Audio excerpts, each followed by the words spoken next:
There is a particular kind of silence that settles over a room when everyone realizes, at the same moment, that what they are witnessing is real. Not a scene from a movie. Not a misunderstanding that will sort itself in the next 5 minutes. Real. The kind that will be talked about for years, replayed over kitchen tables and back porches, passed from one person to the next with the same hushed disbelief every time. I know that silence. I was standing inside it. The ballroom of the Harrington house had been decorated the way Thomas always did things, not to be beautiful, but to be noticed. Cream roses on every table. Tall white candles. A string quartet in the corner playing something soft and forgettable. 140 guests, people who had watched us build 38 years together from a rented duplex and a shared checking account with never enough in it, all dressed in their finest. Our children were there. Our grandchildren. Business partners Thomas had collected over the decades like trophies on a shelf. And Thomas walked in holding another woman's hand. He was smiling.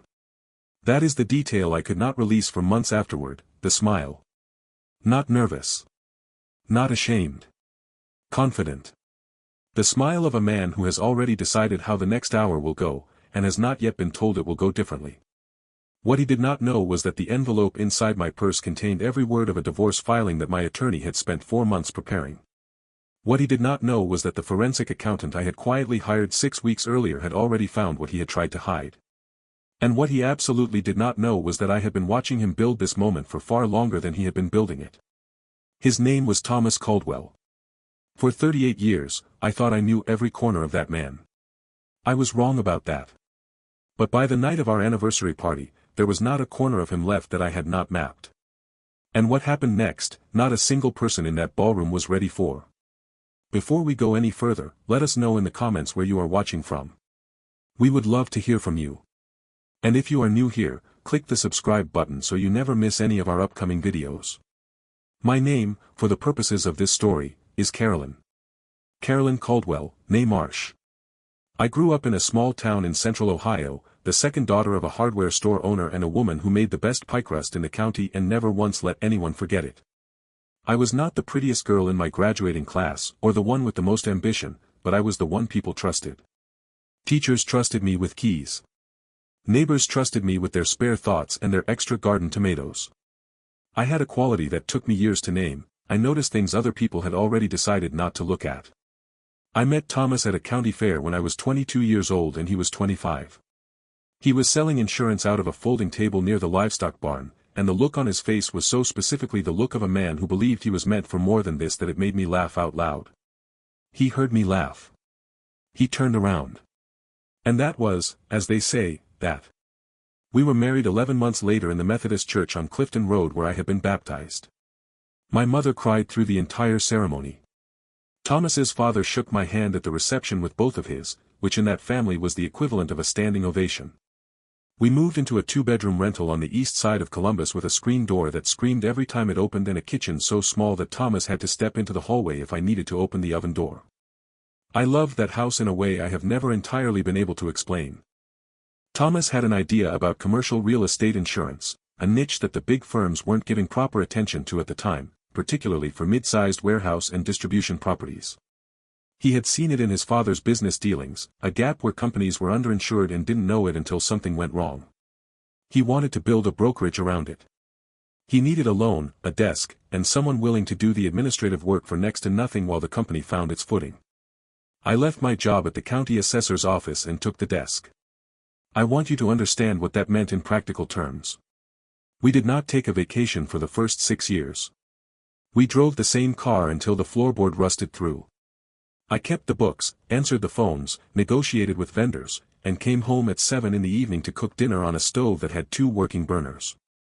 I did these things not because Thomas asked me to, and not because I had no other options, but because I believed in what we were building together. In my mind, it was never his company. It was ours. We had just never put that in writing. That oversight, I would later understand, was the single most consequential mistake I made in 38 years of marriage. Caldwell Commercial Insurance grew slowly, then steadily, then faster than either of us had anticipated. By the time our daughter Patricia was born, Thomas had 3 employees. By the time our son Robert turned 7, we had moved into a proper office building with our name on the door. By our 20th wedding anniversary, Caldwell Commercial was a regional firm with a reputation that had begun to travel beyond Ohio. Thomas became, in the language of the business community, a name. People knew it. They said it with a certain weight. And somewhere in that accumulation of success and recognition and doors opening and backs being slapped and dinners at tables I would not have been able to afford on my own a decade earlier, something in Thomas began to pull away from the thing we had started with. I did not see it then. I was too busy being proud of him. I was too busy believing that what we had built together would always belong to both of us equally, no matter whose name was on the letterhead. But there is a memory I return to now, one that I understand differently than I did when it happened. Robert was 12. We were at a Little League game on a Tuesday evening, the kind of evening in late May when the light lasts just long enough to feel generous. Thomas had missed the first 2 innings because of a client call, and when he arrived, he sat down next to me on the metal bleachers and I handed him the cold half of the hot dog I had been saving and he looked at it for a moment with an expression I could not fully read, not ungrateful, not unkind, but something just slightly distant, as though he was already somewhere else in his mind, and then he ate it without saying anything. I remember thinking it was tiredness. I remember deciding not to ask. That decision, that small moment of choosing peace over clarity, was a pattern I would repeat for the next 20 years without ever quite naming it for what it was.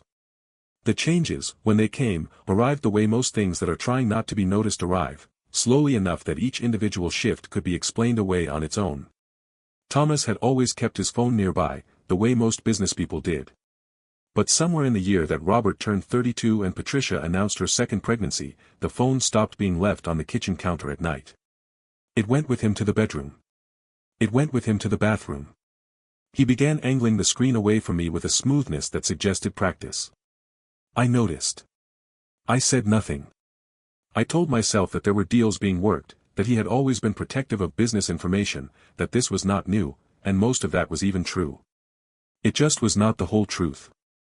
The second change was harder to dismiss. Thomas had never been an especially vain man. He wore decent suits, kept his hair short, carried himself with the confidence of someone who had earned his place in a room. But that year, a new gym bag appeared in the hallway. He started coming home from what he called early morning client breakfasts with his hair damp and his collar just slightly too fresh. He bought 3 new dress shirts in the same month. I remember standing in the closet one morning, pushing his old shirts aside to find a hook for my coat, and running my thumb along the fabric of one of the new ones, a fine, soft blue cotton, nicer than anything he had bought in years, and feeling something shift quietly in the back of my chest that I was not yet prepared to name. The third change was the travel. Thomas had always traveled for business. That was not new. But the trips changed in character. Shorter notice. Different cities than the ones he usually served. Little Rock in February, which made no sense for our client base. Scottsdale in March, when he had told me he was in Indianapolis. I only discovered the Indianapolis discrepancy by accident. I had called the hotel he said he was staying at to relay a message from his accountant, and the front desk had no reservation under his name. When I mentioned it that evening, he said he had switched hotels last minute due to a room issue and had meant to tell me. His voice carried the slight exasperation of a man being questioned for something trivial. I let it go. I wrote it down in a small notepad I kept in the nightstand drawer. And then, on a Wednesday morning in March when the ground was still gray with the last of the winter and the furnace in our house was cycling on every 20 minutes, I found the hotel receipt. It was folded inside the inner pocket of the gray blazer I had pulled from the closet to take to the dry cleaner. I was going through his pockets by habit. Thomas had a gift for sending important receipts through the wash, and when I unfolded it, the first thing I registered was not the location but the room rate. $412 a night. Thomas did not stay in $400 hotel rooms. He stayed in adequate rooms, clean rooms, rooms with good Wi-Fi and a decent breakfast buffet, because that was what a man who had grown up watching his father count expenses understood as appropriate. I stood in the hallway outside our bedroom with the blazer over my arm and I looked at the receipt for a long time. The hotel was called the Sycamore Retreat. It was in Gatlinburg, Tennessee. Thomas had told me he was in Cincinnati that weekend. I read the receipt 3 times. I set it on the hall table and walked to the kitchen and poured myself a cup of coffee and stood at the window looking out at the backyard where the bird feeder needed to be refilled and the patio furniture was still covered in its winter wrapping. The coffee was too hot to drink. I held it anyway. I was thinking about the way you think when you are trying very hard not to understand what you already understand, testing each edge of the information, looking for the explanation that makes it mean something else, something smaller, something that does not require you to change everything you have believed about your life. There was a second name on the receipt. An add-on charge for 2 breakfasts. A timestamp showing checkout at 11:17 on a Sunday morning, which was the Sunday Thomas had come home telling me about a productive weekend and bringing a small bag of Cincinnati Skyline chocolates he had probably purchased at the airport. I stood at that window for a very long time. The coffee went cold. Inside my chest there was not the sudden violent feeling I would have expected. There was something quieter and in its own way more devastating, a stillness, like the specific quiet of a room after a door has been closed firmly in it, and you are standing there after, and the air has not yet settled back to normal. I thought about the 22-year-old version of myself laughing at a man at a folding table near a livestock barn. I thought about the screen door in the duplex on the east side, the way it screamed every time it opened. I thought about 2 working burners and the floorboard that had rusted through and the way Thomas had squeezed my hand during Patricia's birth with a grip so tight it left a mark on my palm that lasted 2 days. I thought about 38 years of every morning and every Tuesday evening and every holiday table and every argument that we had resolved and every silent drive home from someone else's party where we would glance at each other and both know exactly what the other was thinking without a word being said. I thought about all of it, and I stood at the window until the furnace cycled on again, and then I folded the receipt carefully, placed it in my cardigan pocket, and I went to find my notepad. The name of the hotel went on a new page. The date. The room rate. The second breakfast. I wrote it all down. Then I made myself another cup of coffee and I started thinking clearly. I want to ask you something, and I want you to really sit with it for a moment before you move on. Have you ever found yourself standing in the middle of your own life holding a piece of information you were not ready for, not a suspicion, but actual evidence, and had to make the decision, in real time, whether to act on it immediately or wait and understand it fully first? Whether to react or to prepare? Think about that. Think about what that moment feels like in your body, and what it tells you about who you are when things get hard. I did not confront Thomas that night. Or the next night. Or that week. I am not a person who moves without information, and I had only one piece of it. A hotel receipt is a room, not a person. I needed a name. I needed to understand the shape of what I was dealing with before I said a word. I started where anyone with common sense starts when their husband works at a company they helped build from a folding table. I started with the company itself. Not by calling anyone. Not by raising any suspicion. I still had an official role on the board, ceremonial by that point but legally intact, and that gave me the right to request certain documents. I submitted a routine records inquiry through our shared attorney's office, the same way I had done twice before in the last 10 years for various administrative reasons. No one questioned it. 3 weeks later, I had the employment roster and expense reports for the previous 8 months. I went through them at the kitchen table on a Saturday afternoon when Thomas was at a golf outing. The house was quiet. Patricia's kids had been over the previous weekend and there were still crayon marks on the placemat at the far end of the table that I had not yet scrubbed off. The afternoon light came in at a low angle and lay across the papers in a warm stripe and I worked through them the way I had once worked through our tax records when we couldn't afford an accountant, methodically, without rushing, writing things down. Her name was Sandra Kelly. She had been hired as a senior business development associate 18 months earlier. Her listed qualifications were modest relative to her salary. Her expense reports showed client entertainment charges in Gatlinburg, Tennessee in the same month as the receipt I had found. She had been reimbursed for 2 dinners at a restaurant called the River House, a place I knew by reputation as being expensive and dimly lit, in March and again in April. I set down my pen and looked at the crayon marks on the placemat for a while. Her photograph was in the company directory, which I accessed through the board member portal that afternoon.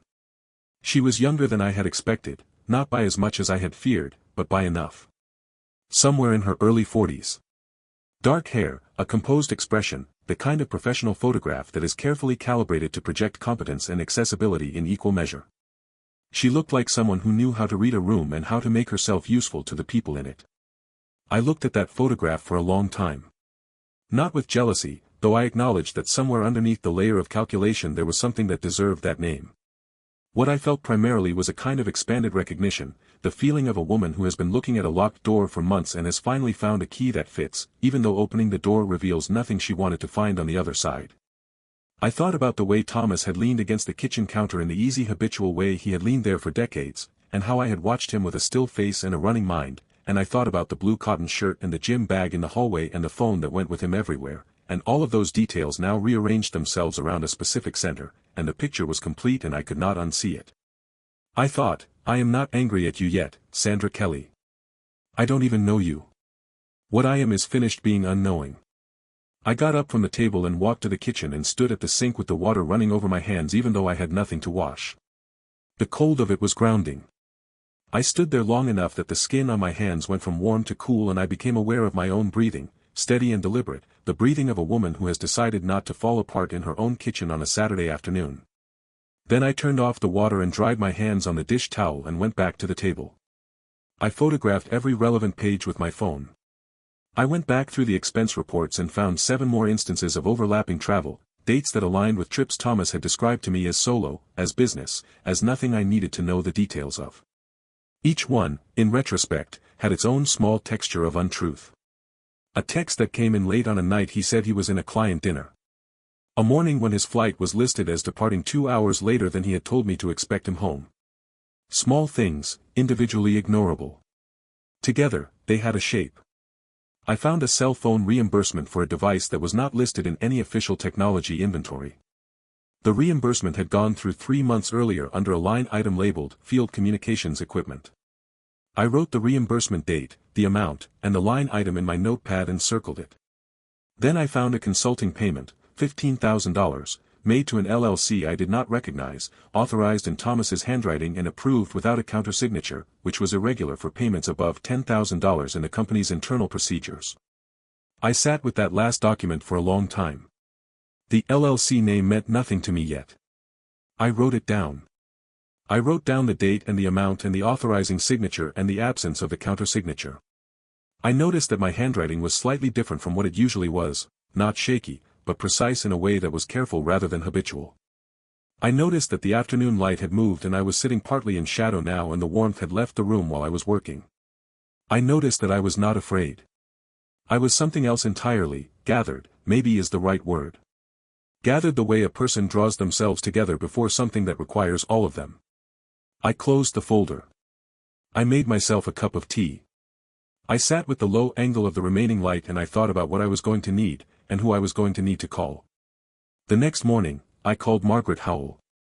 Margaret had been my attorney since the early 90s, initially for estate planning and later for a contract dispute with a vendor that had taken 2 years to resolve and had ended in our favor. She was in her early 70s now, semi-retired, with an office above a hardware store in a town 40 minutes north of Columbus and a mind so precise it made you feel slightly less intelligent just by proximity. She had been married twice, divorced once, widowed once, and she had told me years ago over a lunch that neither of us had planned to linger at, that the single most useful thing she had learned from both experiences was that a woman who understands her own legal position has options a woman who does not understand it will never see coming.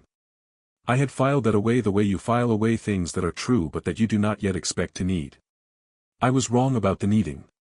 I drove to her office on a Tuesday morning in early April. The hardware store below was just opening, and the smell of motor oil and rubber came up faintly through the floorboards, the same smell that hardware stores have had my entire life, the same smell as my father's store on summer mornings when the whole building breathed out the accumulated heat of the previous day. Margaret was already at her desk with her reading glasses on and a cup of coffee with a tea bag in it, a habit she had developed after her doctor told her to cut back on caffeine and she had decided to compromise rather than submit, and that small detail of her, the compromise rather than the surrender, made me feel as steady as anything had made me feel in weeks. I sat down across from her desk and put the folder of photographs on the table and said, I think Thomas has been having an affair and I think he may have been preparing to move assets. Margaret looked at me over her glasses for a moment and did not say anything. Then she said, How long have you known about the affair? 3 weeks. How long have you suspected? Since the fall. She nodded slowly, the way she nodded when she was already several steps ahead of the conversation.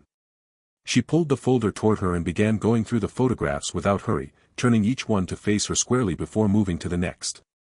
Her face gave nothing away. I had seen that face in depositions and I had always been grateful it was on my side of the table. This LLC, she said, pointing to the consulting payment page. Do you know whose it is? Not yet. That's the first thing we find out. She closed the folder and looked at me directly. Carolyn. I need you to tell me something honestly, and I need you to think before you answer. Are you here because you want to save this marriage or because you want to protect yourself? The question sat in the room between us like something with weight to it.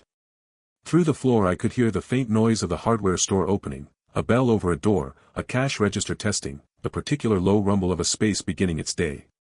These sounds that had nothing to do with me somehow made the question feel more serious, not less. I had driven 40 minutes to get there and I had not cried once on the road. I thought about that. I thought about the screen door. I thought about the folded receipt in my cardigan pocket and the way I had reached for my notepad instead of reaching for the phone to call him. I want to protect myself, I said. Margaret nodded again. She picked up her pen. Good, she said. Then let's begin.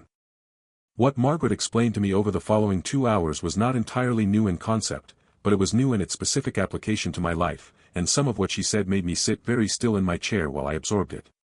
A forensic accountant, not just a regular CPA but someone specifically trained to trace financial movement and identify structural changes in asset ownership, was the first and most important next step.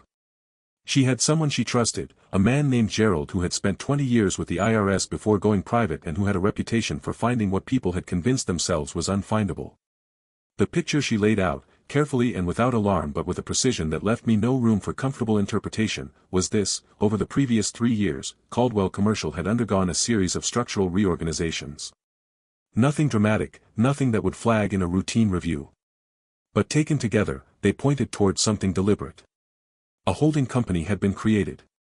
Certain assets, most significantly a portfolio of real estate holdings that the company had acquired over the years and that represented a substantial portion of its non-operational value, had been transferred to the holding company.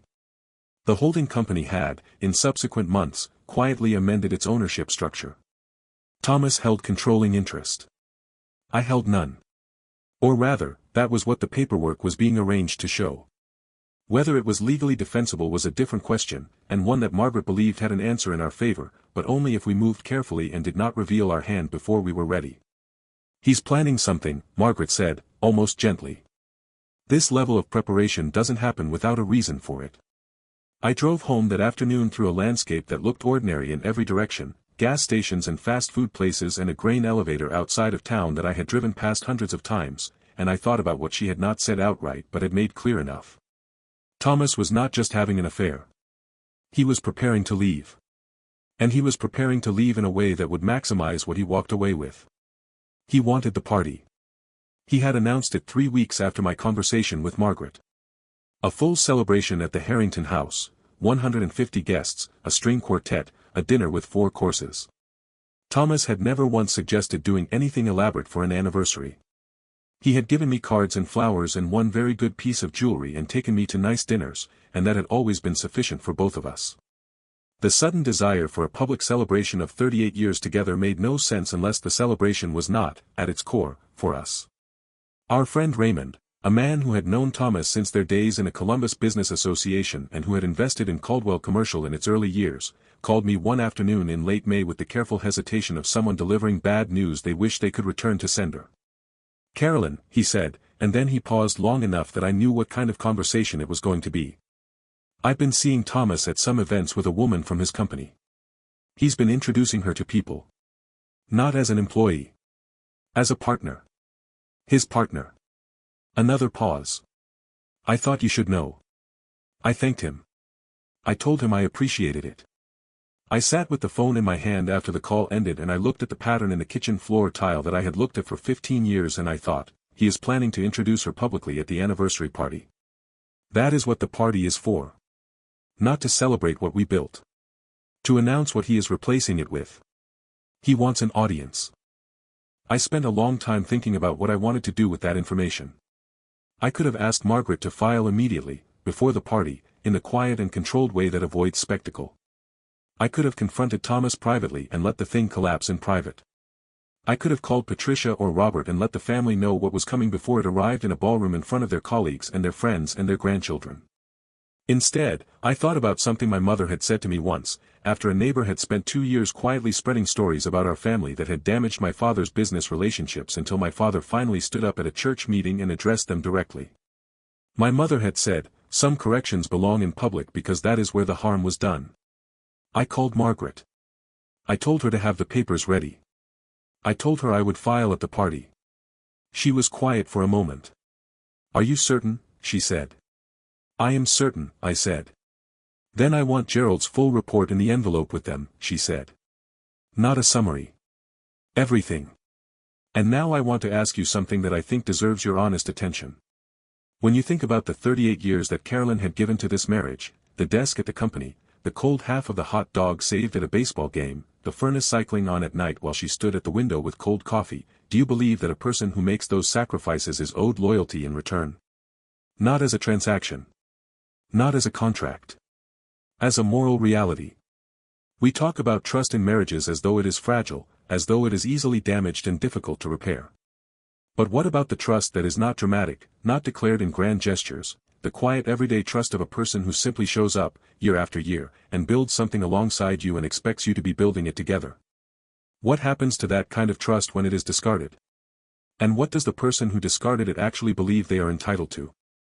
Thomas, in the weeks before the anniversary party, was in a state I can only describe as a particular kind of calm that belongs to people who believe they have covered every angle.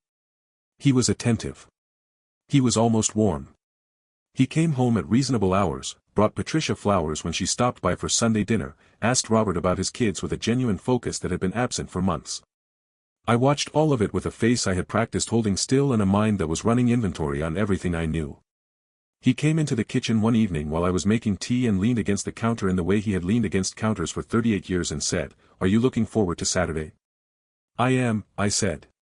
He smiled, and the smile was the smile of a man who was looking forward to something I was not supposed to know about. "Good," he said. "It's going to be a night people remember." "I think you're right," I said. He went back to the living room. I stood at the stove and watched the kettle and breathed carefully through my nose and thought about the envelope in the lockbox in my car. I had read the full financial report 3 times. Gerald had been thorough in a way that warranted the word meticulous, because thorough does not quite cover the specificity of what he had assembled. The consulting payments to the LLC went back further than I had first believed, 22 months in total, totaling just over $130,000. The LLC, which had been registered in Delaware, was jointly held by Thomas and Sandra Kelly. The real estate portfolio had been transferred to the holding company in a series of 5 separate transactions, each small enough individually to avoid triggering certain reporting thresholds. The holding company's amended ownership documents, filed 6 weeks prior, listed Thomas as sole owner. What those documents did not account for, what Thomas had apparently not considered, or had considered and misjudged, was a legal agreement that existed within the original company founding documents. I had signed those documents in the early years of the company, and they contained a clause, standard at the time for small business co-founders, that granted shared ownership interest in all business assets to a co-founding spouse who had been employed by the company for more than 5 consecutive years. I had been employed, officially, for 9 years before we had both agreed that my name coming off the payroll made financial sense. The employment records were intact. The founding documents were intact. The clause was still operative. Thomas had, in his careful preparation, built the house on a foundation he had forgotten he did not own. Saturday arrived with the particular quality that important days sometimes have, not louder than other days, but somehow more specific, as though the light itself knows what is about to happen. I got dressed slowly. I wore the green dress Patricia had helped me pick out for the occasion, the one with the small pearl buttons at the wrist. I did my hair the way I always did it for evenings. I put on the good earrings Thomas had given me for our 30th. I looked at myself in the mirror for a long moment and thought, you have been a good woman in this marriage. Whatever happens tonight, that will not stop being true. I put the envelope in my purse. The drive to the Harrington house was quiet. The sun was going down behind the tree line on the highway and the sky was going through its colors in a slow, thorough way. I parked in the east lot and sat in the car for a moment with my hands in my lap and I let myself feel, for the last time before I walked through those doors, the full weight of what I was about to do. Not the fear of it, not the satisfaction of it, but the sorrow of it. 38 years does not end without sorrow, no matter whose fault the ending is. I let that sit in my chest where it belonged, and I acknowledged it honestly, and then I picked up my purse and I got out of the car. The ballroom was already filling when I arrived. Margaret was there, at a table near the back, looking like any other guest in a navy dress and her good pearls. We made eye contact and she gave me the smallest nod I have ever seen a human being produce. Patricia found me near the entrance and hugged me and told me I looked beautiful. Robert was near the bar with his wife and he waved across the room. I moved through the arriving guests with the smoothness of a woman who has hosted events for 30 years and knows how to be present in a room, and I found my seat at the head table and I sat and I waited. Thomas arrived at 7:14. He came through the main doors with Sandra Kelly on his arm and that smile on his face, and for one full second the room did not register it. People saw Thomas and smiled back and began moving toward him, and then something shifted, a current running from person to person as the information arrived and was processed, and the noise in the room changed in a way that was not quite silence but was something in the neighborhood of it. Patricia, standing 10 feet from me, went very still. I watched Thomas work the room. I watched him accept congratulations with the ease of a man who believes this is all unfolding exactly as planned. He brought Sandra around to specific tables, Raymond's table pointedly excluded, and made introductions with a warmth that was designed to normalize what he was doing, to make it seem as though everyone already knew, as though this transition had been accepted and the party was the celebration of a new thing rather than the end of an old one. Then he took the microphone. He thanked people for coming. He talked about the company, about its history, about the future he envisioned. He said the word family several times in ways that I will not detail here because I no longer wish to spend words on them. And then he said that he wanted to introduce someone who had become an important part of his life and of his company's future direction.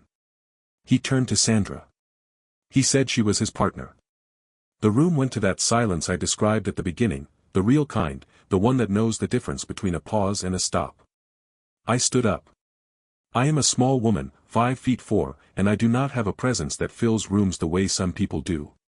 But something happens when a person who has been still for a very long time finally moves, and every person in that ballroom felt it. I walked to the stage with the envelope in my hand and Thomas turned to look at me with an expression that I had time to read completely before I reached him. It moved through surprise, then irritation, then the first thin crack of something that might have been concern. I held out the envelope. He took it the way you take something when you do not know what it is but cannot refuse it in front of 150 people. He opened it. He looked at the first page for a long moment and the expression on his face completed its transformation into something I had never seen there before. I leaned toward the microphone. My voice was steady. I said, Thomas. These are divorce papers. And everything behind them is Gerald Whitmore's forensic accounting report on Caldwell Commercial. I suggest everyone here take a look at what has been done with the assets of the company over the last 2 years before they make any further investment decisions. The room erupted. Not in the dramatic way movies depict, not in shouting and overturned chairs. It erupted in the way real rooms erupt when something irrevocable has just happened, in the simultaneous speaking of 100 separate voices, in the scraping of chair legs, in the specific noise of people reaching for their phones. Thomas stood at that microphone and he did not move for a very long time. Sandra Kelly set down her glass on the nearest table with a precise, careful movement, picked up her evening bag, and walked toward the exit. She did not run.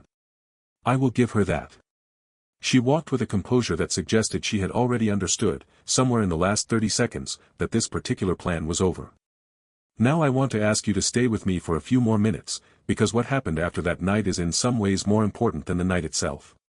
We talk about confrontations, we build toward them and away from them, but the harder thing is not the moment of.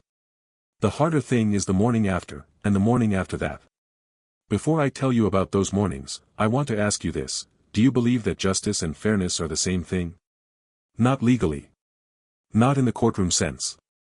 In the sense of what a person actually owes another person for harm done across decades. Do you believe a settlement, however thorough, can account for the years of your life that were built on a foundation you were not told was being sold out from under you? I ask because the answer shapes everything about how you understand what came next. The next 6 weeks were loud in ways that did not involve my own voice. The investor community reacted to the forensic report with the speed of people whose money was potentially involved. 3 board members requested an emergency review. 2 institutional partners paused their involvement pending an audit. Thomas retained a different attorney than the one he had shared with Margaret and me for years, which was the first smart thing he did, and also the thing that confirmed, beyond any remaining doubt, that there was nothing left to salvage between us. The legal process moved with a deliberateness that was at times frustrating and at other times almost comforting in its refusal to be hurried. There were depositions. There were document productions. There was a session in a conference room where Thomas sat across a large table from Margaret and Gerald and 2 other attorneys and was asked, in the specific and patient way that attorneys ask things when they already have the answers, to explain the consulting payments to the Delaware LLC. I was not in the room for that deposition, but Margaret described it to me that evening over the phone with the careful fairness of a woman who keeps her opinions away from her professional observations. She said he answered methodically and that his methodology became progressively less convincing as the documents piled up beside him on the table and he was required to reconcile each one with the version he was presenting. The settlement was reached without going to trial. I will not disclose the specific terms, but I will say that the founding document clause held. The marital contribution record held. The consulting payment documentation was addressed in a way that satisfied both the civil review and the relevant regulatory bodies. I was not made whole, nothing could have made me whole, but I was left, at the end of the process, in possession of what I had helped build and what had been legally mine all along.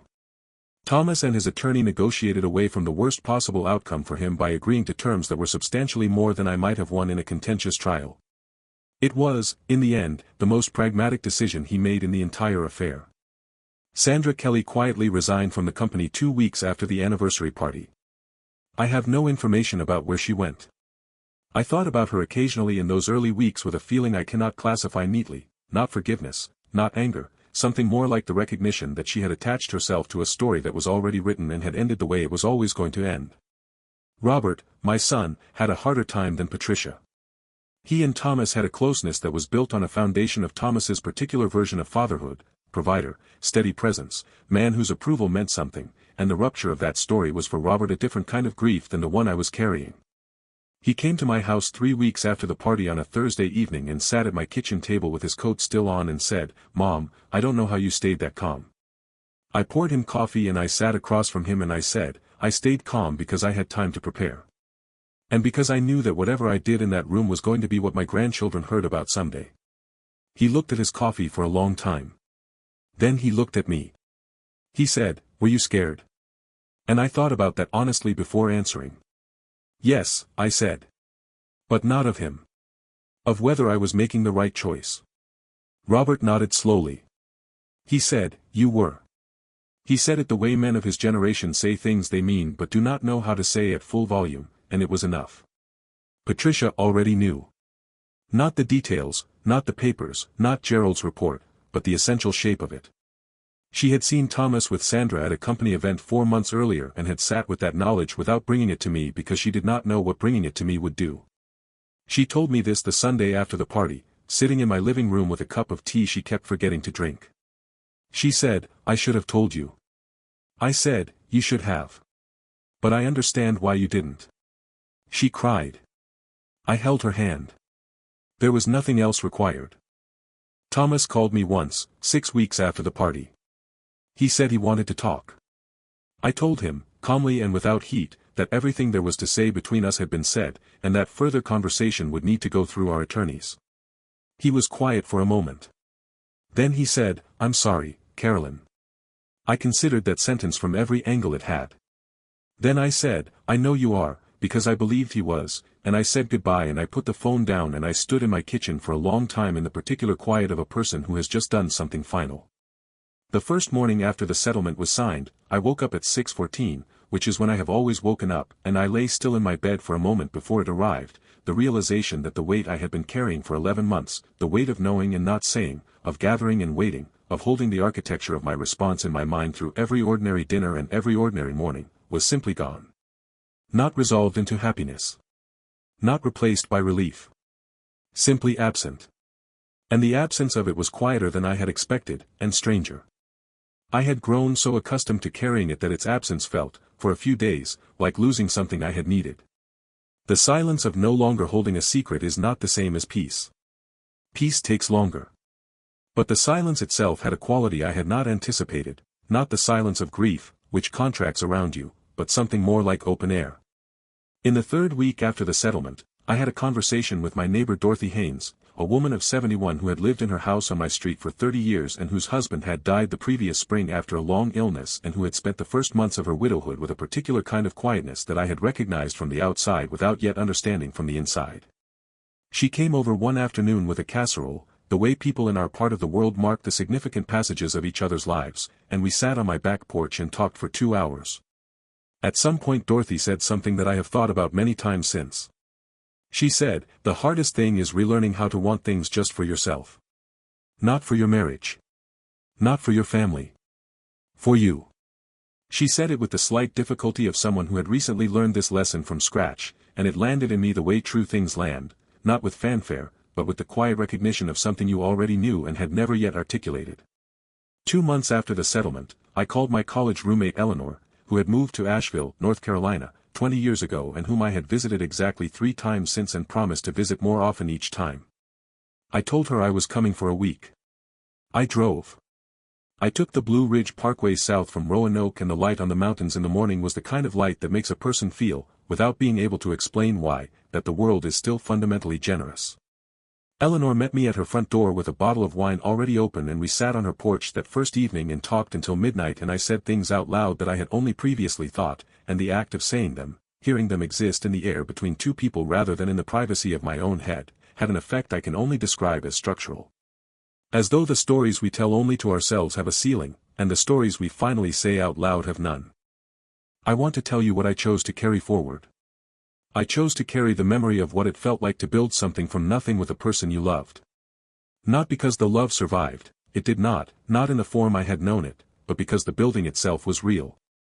The 2 working burners and the screen door and the Tuesday evenings at Little League and the years of accounts and client calls and contracts negotiated, all of that was real, and it produced something real, and no amount of what came after could reach back and make it false. I built a good life. I was not wrong to build it. I was wrong about who I was building it with, or rather, about who he had eventually become, but those are different errors, and I have learned, slowly, to be precise about which mistakes belong to me and which do not. What I chose to leave behind was the habit of not asking. The long discipline of choosing peace over clarity. The careful management of my own perception that had allowed me to write down hotel receipts in a notepad rather than speak them out loud on the first day I found them. I left behind the part of myself that had decided, somewhere along the way, that being easy to live with was more valuable than being honest. That is not a safe thing to be. A person who has decided to be easy to live with has quietly surrendered the right to be fully known, and the consequence of that surrender is that you spend years being shaped by the assumptions of someone who does not actually know you. I know myself better now than I have since I was the 22-year-old laughing at a man with a folding table near a livestock barn. That is not nothing. That is, in fact, a great deal. The physical action I took, the concrete one, the one I did with my hands, was this: I repainted the kitchen. I had wanted to repaint it for 6 years. Thomas had always preferred the original color, a shade of off-white that I had always found slightly dispiriting. I went to the paint store on a Tuesday morning in October and I picked out a color called Morning Sage, which is exactly what it sounds like, and I spent a weekend with drop cloths and a roller and the radio playing and the windows open to the cold October air, and by Sunday evening I stood in the middle of that kitchen and looked at the walls and felt something that was not triumph, exactly, but was in the same neighborhood of it, the specific satisfaction of a person who has changed something. That was always within their power to change and simply needed the right moment. I want to close by speaking to you directly, because this story is not really about Thomas, or about Sandra Kelly, or about a ballroom in Columbus or a hotel receipt in a blazer pocket. It is about something smaller and more important than any of that. It is about what happens when a person decides to stop explaining away the evidence of their own life. Most of us, and I say this with full knowledge that I am no exception, spend enormous amounts of energy maintaining a version of our circumstances that is more comfortable than the accurate one. We explain. We contextualize. We tell ourselves stories about why something that looks concerning is probably fine, why someone whose behavior has changed is probably just tired, why a life that has gone quiet is probably just entering a new phase. We do this not because we are foolish but because the alternative, seeing clearly and then having to decide what to do about what we see, is terrifying. What I hope this story leaves you with is not the image of the ballroom or the envelope or the expression on a man's face when he understands that he has miscalculated. What I hope it leaves you with is this: the moment I went to the notepad rather than the phone was the moment I began to trust myself again. Not the dramatic confrontation, that was the consequence. The beginning was the small, private decision of a woman at a kitchen window with a cold cup of coffee who decided that what she already knew was worth writing down. All the rest followed from that. Every plan, every prepared document, every carefully held silence that made the truth hit harder when it finally arrived, all of it started with the decision to stop pretending she had not already noticed. You are capable of that. Whatever your version of the hotel receipt is, whatever piece of information you have been carrying in the back of your mind and calling by a different name, you are capable of writing it down. You are capable of calling Margaret Howell. You are capable of standing in a ballroom with an envelope in your hand and your pearl earrings in and your voice perfectly steady. The capacity for that kind of clarity is not special. It does not require unusual courage or unusual strength. It requires only the decision, made once and then maintained, to see your life as it actually is and to trust that you can handle what you find there. You can. That much I can tell you with absolute certainty. You already have everything you need. You always did. If you want to hear what happened when a millionaire walked away from his family to chase something he thought would make him feel young again, and showed up at a door 5 years later that he never expected to find closed, stay close. That story is coming soon. And it will stay with you long after it ends. Subscribe so you don't miss it.